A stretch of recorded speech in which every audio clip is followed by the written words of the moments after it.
Pada waktu itu saya masih tidur, belum sholat asar. Saya dibangunkan belum sholat asar. Dibangunkan, saya tidur dibangunkan, ayo bangun. Kenapa? Ada apa? Mau akad nikah loh, yuk apa iki? Temen iki.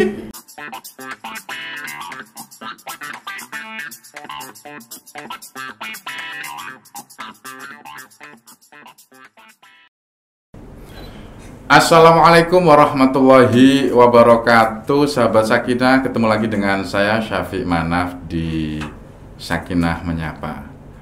Narasumber kita yang luar biasa kali ini adalah Wakil Bupati Mojokerto Muhammad Albara LC M.Hum. Betul ngoten Gus nggih? Nggih, siap. Alhamdulillah. Sehat Gus hari ini Gus? Alhamdulillah sehat. Sehat. Gus, dulu itu sebelum memutuskan jadi wabub lah ya. Iya. Ini kan sudah berasal dari keluarga kiai gitu kan ya. Dan rata-rata kalau Gus itu biasanya punya privilege tersendiri lah ya. Bisa diceritakan Gus, enak itu di Gus itu apa Gus? Enaknya jadi Gus. Pertama, mungkin tidak semua orang bisa punya posisi yang lahir terus jadi anak kiai, kan tidak semua orang seperti itu. Yeah. Nah, mungkin itu menurut saya posisi yang tidak diminta pun sudah dikasih. Nah, itu yang enak.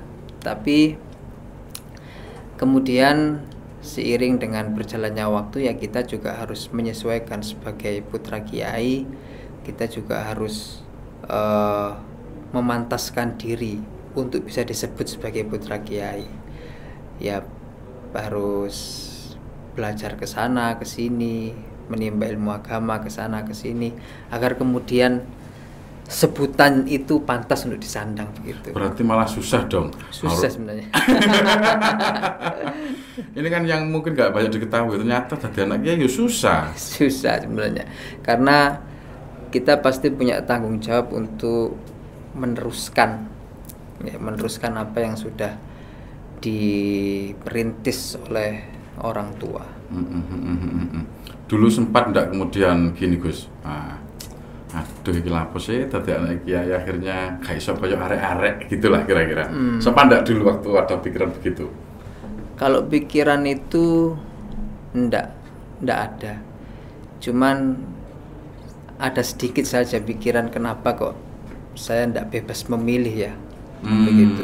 Enggak bebas memilih seperti halnya orang-orang lain memilih pasangan hidupnya misalkan gitu.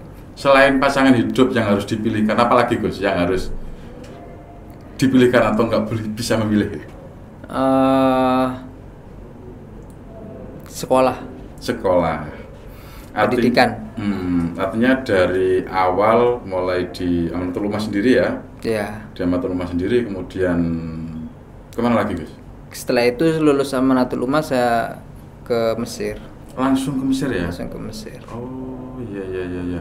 Itu persiapannya nggak butuh persiapan khusus gitu Gus? Apakah memang sejak kecil sudah dilatih bahasa Arab? Di sana kan pengantarnya bahasa Arab kan? Iya, jadi ya semenjak di Amanatul Ummah sudah disiapkan.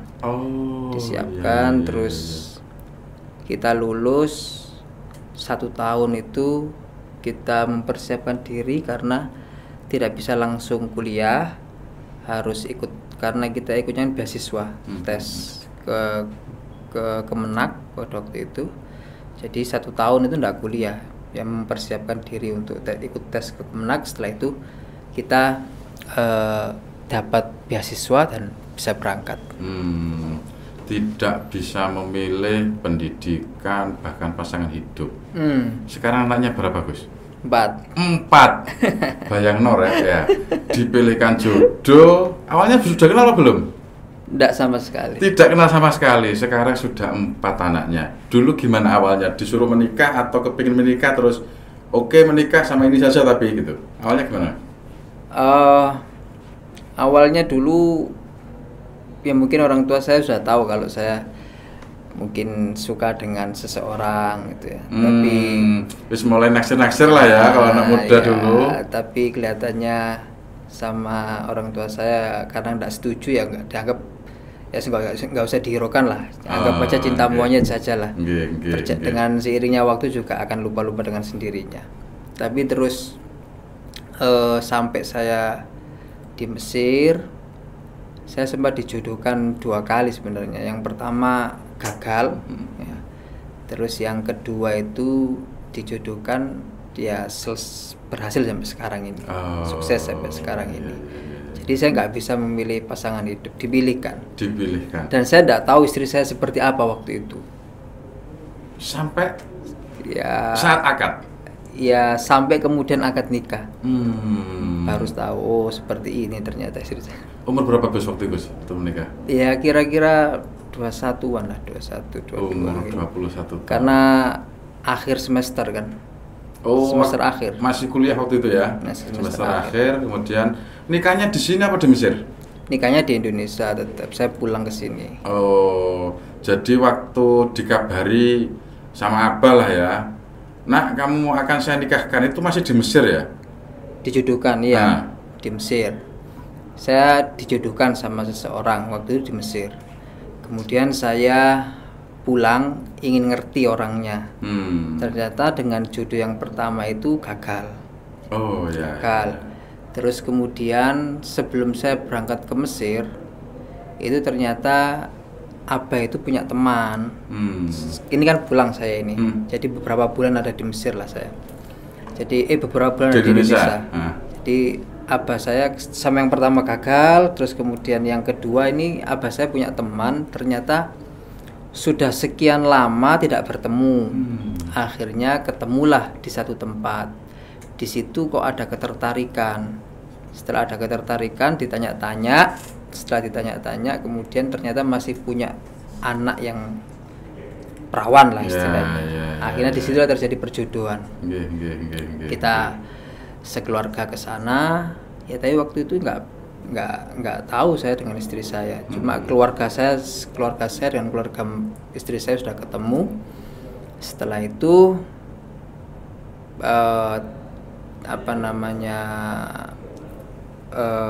setelah kita ketemu lagi, nanti menentukan tanggal gitu, untuk akad nikah.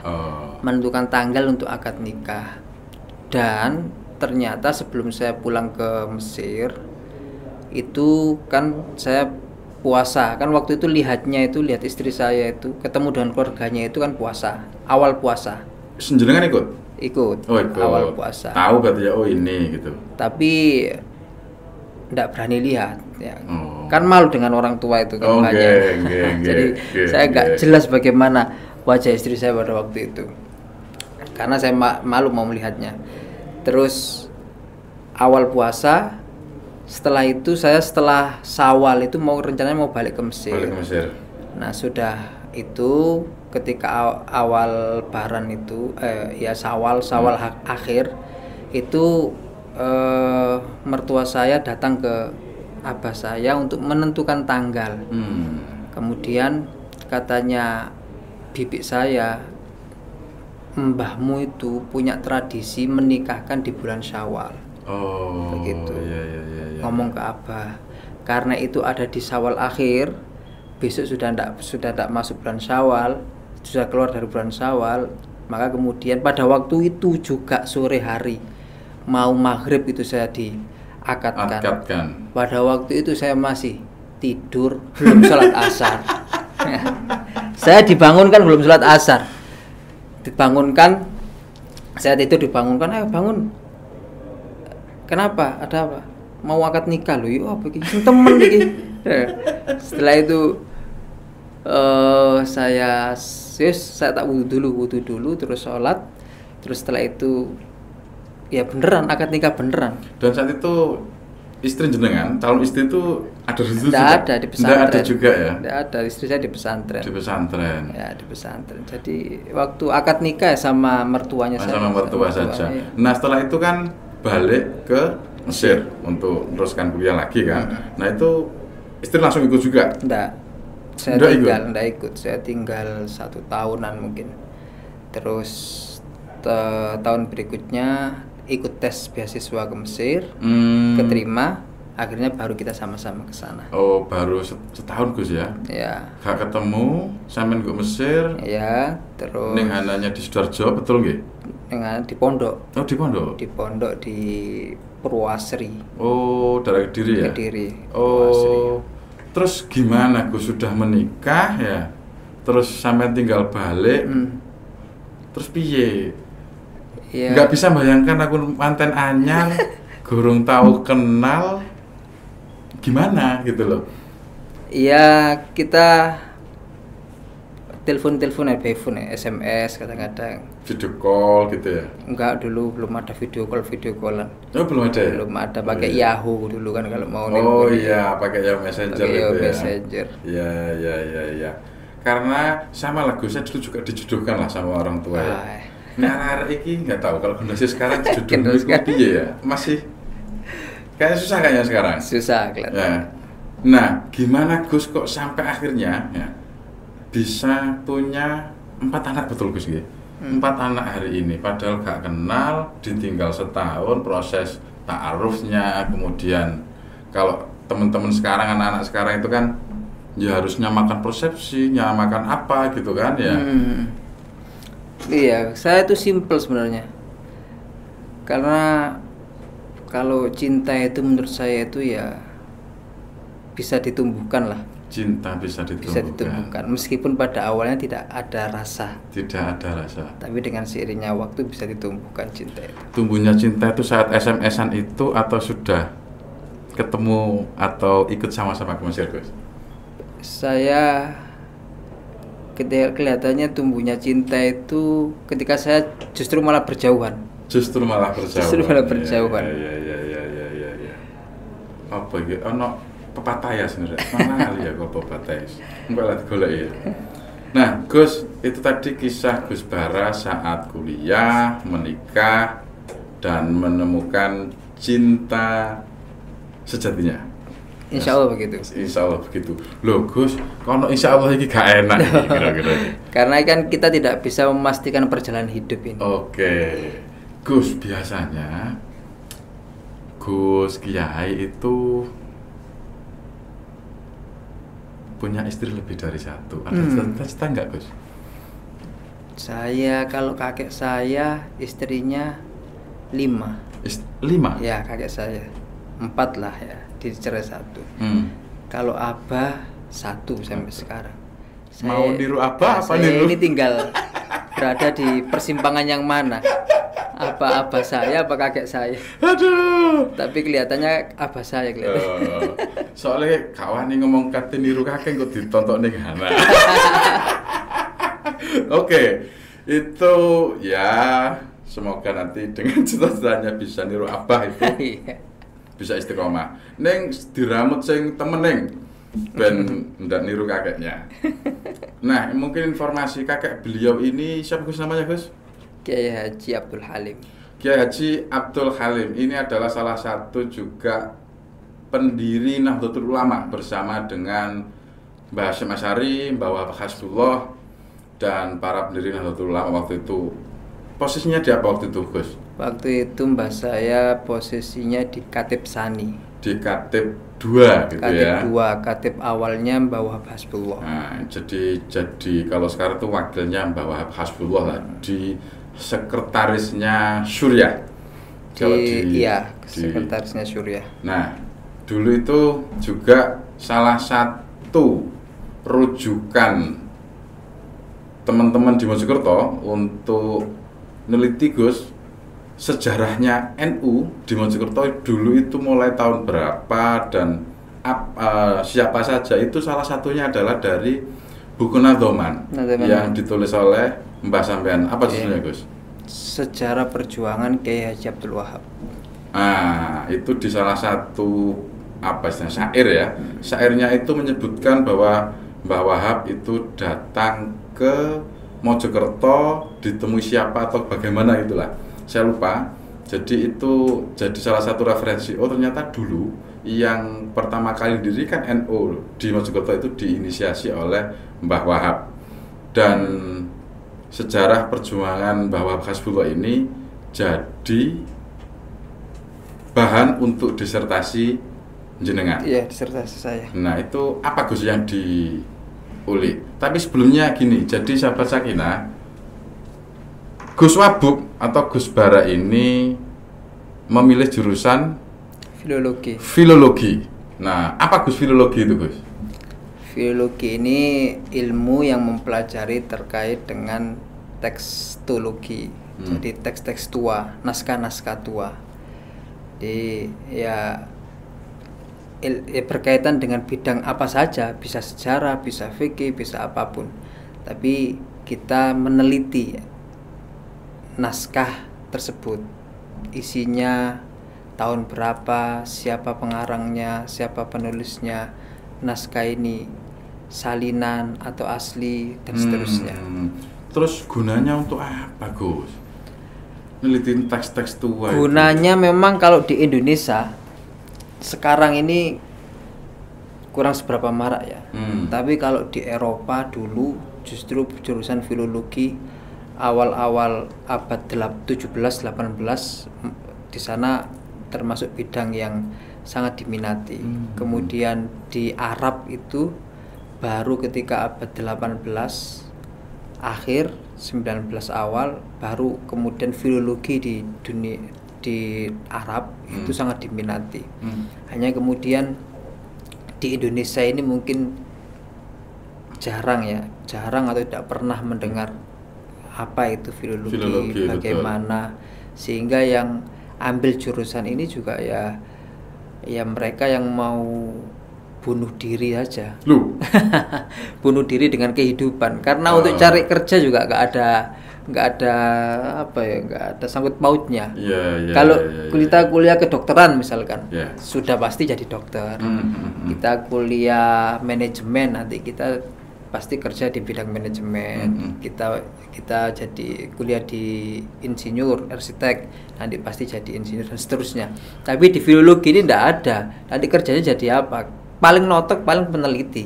Peneliti, cendekiawan, begitulah. Nah, terus apa gunanya kita meneliti teks-teks tua atau di jurusan yang jenengan bunuh diri gila? Ya, kira-kira begitu ya, bunuh diri. Saya nggak bunuh diri. Nanti kalau saya salah ngomong kan kasihan juga sama teman-teman saya nanti. Apakah memang mereka bunuh diri apa tidak? Iya. Sampai diri lah kira-kira. Saya nggak bisa sendiri bunuh diri. Karena begini, karena teks naskah ini kan dia terlahir dari khazanah intelektual masyarakat pada masa lampau, pada masa itu. Jadi kita tahu bahwasannya dahulu pendahulu kita, nenek moyang kita itu seberapa canggih, seberapa pinterkah, seberapa dalam intelektual mereka itu bisa dilihat dari karangannya, tulisannya, dan seterusnya. Kalau ternyata tinggalan-tinggalan ini di Indonesia itu hanya kemudian disakralkan, ditaruh di lemari, kadang-kadang dikunci, kadang-kadang diruat setiap Jumat dan sebagainya. Padahal dia tidak tahu isinya, bisa jadi di dalamnya jual beli kuda, naskah jual beli kuda, bisa jadi naskah pengobatan, bisa jadi naskah keagamaan dan seterusnya. Padahal itu adalah khazanah intelektual orang pada masa lampau. Kita di Eropa itu untuk membangkitkan nasionalismenya dan kepercayaan mereka, itu mereka membahas, mengupas, mengambil, meneliti naskah-naskah mereka, karangan-karangan pendahulu-pendahulu mereka, untuk menunjukkan jati dirinya sebagai bangsa yang besar. Begitu juga kemudian di Arab juga begitu. Ini abad 18 awal baru Muhammad Abduh ini membawa ilmu filologi ke Mesir. Dari situ berkembang besar. Pada waktu itu kemudian dengan mereka meneliti naskah-naskah tinggalan orang-orang terdahulu, kemudian bangkitlah rasa nasionalisme, kebanggaan terhadap pendahulunya, nenek moyangnya, negaranya, ternyata orang-orang kita dahulu memiliki kualitas intelektual yang sangat luar biasa sekali. Begitu juga di Indonesia. Betul. Banyak sekarang peninggalan naskah-naskah oleh ulama-ulama dulu itu oleh penerusnya sekarang itu tidak pernah dibahas, ditaruh di lemari, dikunci dan seterusnya. Sama, salah satu keluarga saya itu juga sama Gus, punya naskah kira-kira tebalnya segini lah ya kira-kira. Kira-kira. Warnanya coklat tua gitulah. Mestinya itu begitu. Sama Gus. Jadi waktu itu karena penasaran lah ya, termasuk generasi sekarang. Itu apa, buku apa, teks apa, sing jajal tak wocone gitu kan ya. Nah, itu kata keluarga yang sepuh-sepuh, lo ojo dibuka, nek ikut dibuka diwoco, apamu kok akhirnya mati muda. Ya sudah, akhirnya karena ya nggak mau mati muda. Nggak mau mati muda atau takut anu lah sama yang tua lah, menghormati sama yang tua. Kudu tak colong ya Gus, kapan apa jenis? Kapan-kapan itu. Nah, terus Gus dengan mempelajari ilmu-ilmu atau teks-teks peninggalan kita dulu, terus hubungannya dengan wakil bupati sekarang apa Gus? Nggak ada hubungannya sebenarnya. Nggak ada hubungannya. Iya. Terus kok milih dadi wabub? Apa gara-gara kakak pikir bunuh diri? Wah, wabub mikir daripada bunuh diri. Saya itu tidak punya pengalaman politik sebenarnya. Jadi dulu aja waktu saya di Mesir pernah menjadi Rois Surya Partai Kebangkitan Bangsa. Nah itu berarti pengalaman itu. Tapi waktu itu motivasi teman-teman itu hanya ingin mengalahkan salah satu partai sajalah. Oh, di Mesir sana ya? Tidak saya sebutkan. Karena merasa malu nang di Mesir NU-nya banyak. Mahasiswanya rata-rata mayoritas NU, tapi sempurna kok partai iku begitu. Ini partai kampus atau partai di Mesir? Partai kampus. Oh, partai kampus Indonesia, ya. Masyarakat Indonesia. Kan mereka punya hak untuk menyoblos. Iya.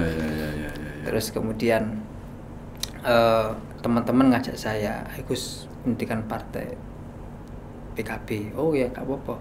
Terus dikomunikasikan dengan pusat, waktu itu ketuanya masih Caimin. Terus disetujui dan kita membesarkan partai itu. Dan alhamdulillah dari yang pertama tidak punya suara sampai menjadi partai pemenang kedua lah. Pemenang kedua. Artinya PKB waktu itu waktu pemilu itu Gus ya berarti ya.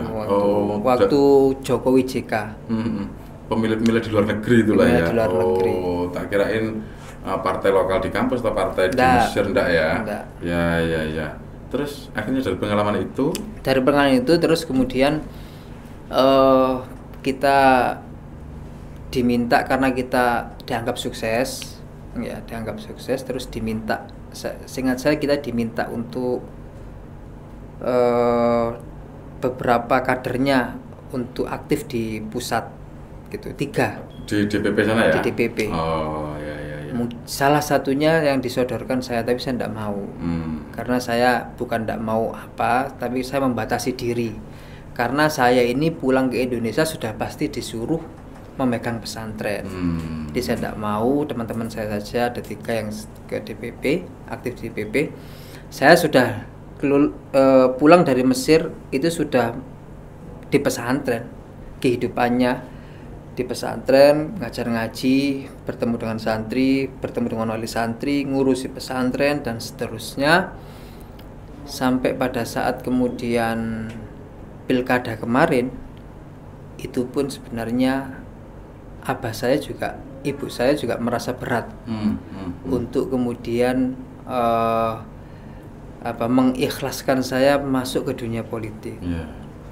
Berat karena saya dianggap untuk menjadi kader penerus. Tapi kemudian ya tidak tahu bagaimana abah saya melobi ibu saya. Terus ibu saya juga, menurut ibu saya juga insya Allah ada basicnya, kata ibu saya begitu. Katanya begitu, saya juga nggak tahu. Ada basic di dunia politik sehingga kemudian saya diikhlaskan untuk ikut pilkada waktu itu. Artinya lagi-lagi jadi wabub pun tidak bisa memilih. Iya. Tidak bisa memilih. Saya dipilih. Maksudnya saya dipaksa lah. diarahkan untuk menjadi wakil bupati waktu itu. Terus sekarang sudah jadi wakil bupati 2 tahunan ya? Hampir 2 tahunan. Cocok apa enggak, Gus? Sebenarnya cocok apa tidak itu menurut saya cocok saja lah. Cocok saja lah. Ya, karena dengan kita memiliki kebijakan, bisa membuat kebijakan untuk masyarakat banyak, sehingga mungkin kebijakan kita ini dalam perjuangan ini bisa memberikan yang terbaik untuk semua masyarakat. Kalau kita di pesantren mungkin kan hanya beberapa wali santri, beberapa santri, tapi kalau kemudian kita terjun di masyarakat, kebijakan kita bisa dirasakan oleh lebih banyak orang. Terus tugasnya tiap hari itu ngapain, Gus? Wakil bupati itu, Gus, untuk teman-teman lo, Gus, ben ono sing kepingin lah kapan itu. Saya untuk saat ini selain di pemerintahan menghadiri undangan-undangan masyarakat. Hampir saya setiap hari itu ada undangan di masyarakat. Bahkan saya sendiri kalau ditanya, Gus, nanti ada acara tanggal segini datang ya, saya tidak tahu jadwal saya. Saya sendiri tidak tahu jadwal saya besok ngapain apa, karena nanti sama ajudan sudah disiapkan, ada undangan ini, ada undangan ini, dan alhamdulillah hampir setiap hari pasti ada undangan untuk kita bertemu dengan masyarakat. Bahkan waktu puasa ini baru kali pertama ini puasa saya tidak pernah buka bersama dengan keluarga. Jadi 30 hari itu sampai hari yang terakhir mau Lebaran itu pun saya sudah ngensel, gak usah, aku kepingin mangan bareng sampai keluarga saya. Nek gak ono pore. Ya. Hari terakhir baru bisa saya. Baru bisa. Nah, sampai hari ini meskipun setelah jadi wabuk masih moco apa istilahnya? Balah kitab kuning, Gus. Masih. Setiap apa, Gus? Subuh, asar atau apa? Yang rutin. Kalau yang rutin, kalau di Surabaya itu hari Selasa. Surabaya hari Selasa, karena di Surabaya masih ada pesantren kan. Hari Selasa saya ngajar kitab Tafsir Jalalain. Kalau di Pacet sini hari Kamis, Sabtu dan Minggu. Kamis sama Sabtu saya ngajar kitab Idhatun Nasyiin. Kalau yang hari Kamis saya ngajar kitab Ta'lim Muta'alim di mahasiswa. Nah, masih ngaji kitab kuning, kemudian tadi wabuk, mikir kebijakan, durung undangan ini kan ya, yang sak monokai, kemudian apalagi jadi dosen juga kan ya? Oh ya, sekarang enggak, dosen. Sudah dilepas ya dosennya. Ya, dosen enggak sekarang. Sampai sak bulan poso tidak pernah buka bersama keluarga. Enggak sering protes, Gus, turun dengan Gus, istri nih, Gus? Enggak ya, alhamdulillah kelihatannya istri saya memahami itu. Terus mungkin yang sering protes itu anak-anak. Ya, kemana lagi? Terus kok ditinggal lagi gitu. Tapi mereka menurut saya anak-anak yang luar biasa. Begitu saya pamiti, kemana Abah? Ke Mojokerto gitu. Kemana Abah? Ke Pacet gitu. Udah paham lah. Sudah paham lah ya. Sudah paham. Nah, ini sudah tahun kedua. Mari ya bagus, tetap aku nyalono bupati tambah ke pesantren. Saya kurang tahu nanti perjalanannya bagaimana. Tapi banyak masyarakat yang mengharapkan saya tetap berada di pemerintahan. Oh, artinya akan tetap istiqomah dengan salah satu jalur perjuangan di pemerintahan. Insya Allah begitu. Nah, Gus, di jenengan ini macam-macam lah ya, background pesantren, akhirnya belajar di politik lah ya, umpamanya mulai dulu di Mesir, juga belajar ilmu yang gak umum, filologi itu tadi. Nah, kira-kira setelah berjalan ini nanti harapan dan cita-citanya apa, Gus? Kalau harapan dan cita-cita saya adalah membesarkan dan meneruskan apa yang sudah dirintis oleh keluarga saya.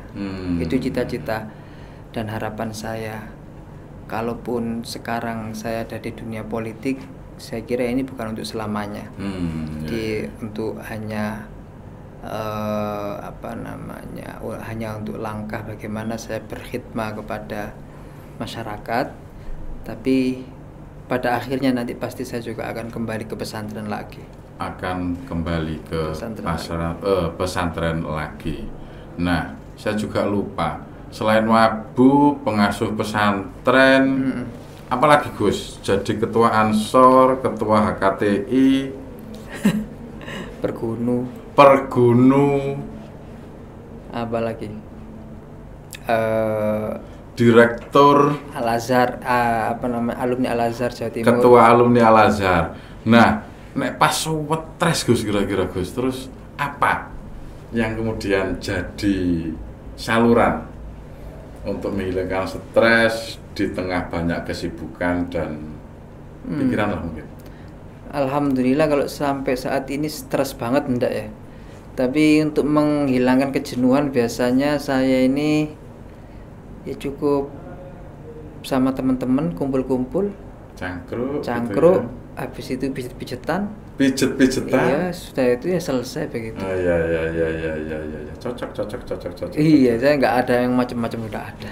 Tempat yang favorit pas pijet-pijetan di rumah atau di rumah? Oh, di rumah ya. Kita punya, saya di rumah di sini di Bendungan Jati sini ada tempat kamar yang disetting untuk sama teman-teman ketika cangkruan itu ya.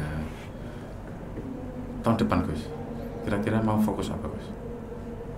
Ya masih Wabub ini tahun depan kan? Masih Wabub ini ya? Ya. Mungkin terakhir Gus, ingin ada pesan yang ingin disampaikan kepada teman-teman muda mungkin yang warga Mojokerto. Untuk generasi milenial Kabupaten Mojokerto, saya kira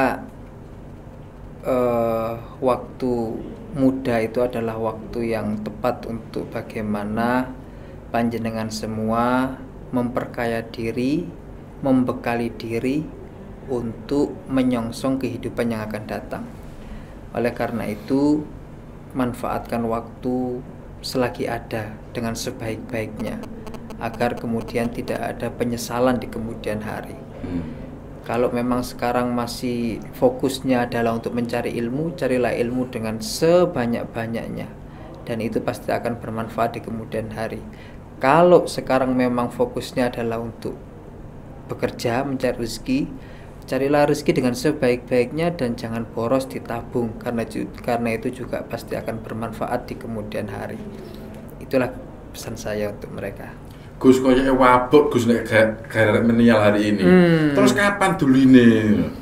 Jangan-jangan memang dulu itu terus apa ya? Kapan nakali gitulah. Jangan-jangan dulu nggak pernah nakal sama ini. Nah, justru saya itu dinikahkan karena nakal. Karena nakal. Apa Gus nakal Gus? Nakal saya itu mungkin nggak pernah masuk kuliah. Iya. Terus masih seneng main-main ke sana ke sini waktu itu. Kata orang tua saya gila gak dirabekno gak anteng-anteng tadi wong. Remaja banget lah ya, malas butuh kuliah. Senengane tulen. Ya. Ojo ditiru rek ya. Karena nyesel gak Gus? Apa itu? Dulu akhirnya karena malas, karena senengane tulen ngono kan akhirnya dirabekno, nyesel gak hari ini? Jadi waktu itu saya memang hobi saya itu jalan-jalan. Hobinya jalan-jalan, sepak bola terus jalan-jalan. Kalau sama jalan-jalan saya seneng. Terus begitu saya di Mesir itu jalan-jalan untuk sama teman-teman itu jarang masuk kuliah dan seterusnya. Kemana aja Gus waktu itu jalan-jalannya Gus? Ya sekitar Mesir aja. Situ, ya? Iya, tapi kan banyak wisata kan di Mesir itu. Banyak wisata, banyak tempat-tempat bersejarah. Nah terus kata orang tua saya ini gak dirabekno iki gak anteng-anteng. Akhirnya saya dinikahkan. Begitu dinikahkan ya anteng dengan istri. Tapi begitu saya menjadi wabub ini, hobi saya tersalurkan kembali. Apa? Ya jalan-jalan terus akhirnya. Saya jalan-jalan terus dan hampir jarang ada di rumah. Tapi istri saya, anak saya memahami itu. Ya. Protes paling keras dari istri atau anak? Paling keras nggak pernah. Satu tahun setengah ini nggak pernah ada protes keras, cuma hanya ya mereka yang saya sesali kebutuhan dasar mereka, misalkan ketika ngaji harus ditemani oleh orang tuanya, itu tidak terpenuhi. Tapi bukan berarti mereka tidak ngaji, mereka ada mbak-mbak yang nemeni, sudah ada waktunya. Tapi kan lebih mereka, anak-anak ini bisa lebih fokus ketika ditemani oleh orang tuanya. Saya nggak, hampir ketika sudah jadi wakil bupati ini hampir tidak menemani. Banyak waktu saya tidak menemani anak-anak saya waktunya ngaji, waktunya belajar dan seterusnya.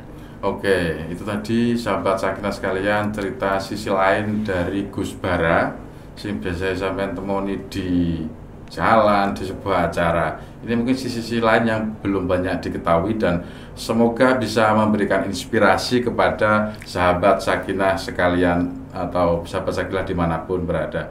Matur suwun Gus, cerita-ceritanya saya jadi kepingin lebih dalam, mungkin kapan-kapan kita ngobrol lagi dengan tema-tema yang berbeda. Siap. Sahabat Sakinah, kita akhiri bincang-bincang kita kali ini. Nanti kita akan bertemu lagi di episode-episode selanjutnya. Assalamualaikum warahmatullahi wabarakatuh. Waalaikumsalam warahmatullahi wabarakatuh.